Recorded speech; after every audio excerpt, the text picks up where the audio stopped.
వామ్మో కాకరకాయ వద్దండి అస్సలు మా ఇంట్లో ఎవరు తినరు అనే మాట చాలా మంది అనే ఉంటారు కదా.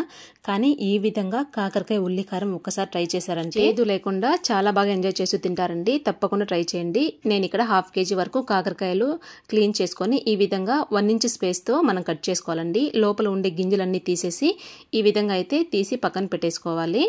ఈ ఉల్లికారానికి లేతకాయలు తీసుకుంటే బాగుంటుందండి, మరీ ముదిరిపోయినట్టు కాకుండా. ప్యాన్లో 2 టేబుల్ స్పూన్ ఆయిల్ వేసి జీలకర్ర, ఆనియన్స్, వెల్లుల్లి వేసి బాగా ఫ్రై చేసుకోవాలి. ఇవి పచ్చివాసన పోయి ఫ్రై అయిన తర్వాత చింతపండు కొంచెం, పసుపు కొంచెం వేసి ఫ్రై చేసుకొని పక్కన పెట్టేసుకోవాలి. తర్వాత తిరిగి అదే ప్యాన్లో 1 టేబుల్ స్పూన్ పచ్చిశనగపప్పు, 1 టేబుల్ స్పూన్ మినపప్పు, ధనియాలు వేసి ఫ్రై చేసుకొని పక్కన పెట్టేసుకోవాలి. తర్వాత అందులోనే 2 టేబుల్ స్పూన్ ఆయిల్ వేసి మనం కట్ చేసుకున్న కాకరకాయలని పచ్చివాసన పోయే వరకు బాగా ఫ్రై చేసుకోవాలండి. అప్పుడే టేస్ట్ బాగుంటుంది. తర్వాత మిక్సీ జార్లో మనం ఫ్రై చేసుకున్నవన్నీ వేసి ఉప్పు, కారం వేసి మిక్సీ పట్టుకొని పక్కన పెట్టేసుకోవాలండి. మనం ఫ్రై చేసుకున్న కాకరకాయలు స్టఫింగ్ మాదిరి ఈ విధంగా మనము పెట్టేసుకోవాలి. మనం గుత్తి వంకాయకి పెడతాం కదా, ఆ విధంగా పెట్టేసుకోవాలండి. తర్వాత ప్యాన్లో 2 టేబుల్ స్పూన్ ఆయిల్ వేసి మనము స్టఫింగ్ పెట్టుకున్న కాకరకాయలని ఒక 2 మినిట్స్ ఫ్రై చేసుకుంటే సరిపోతుందండి.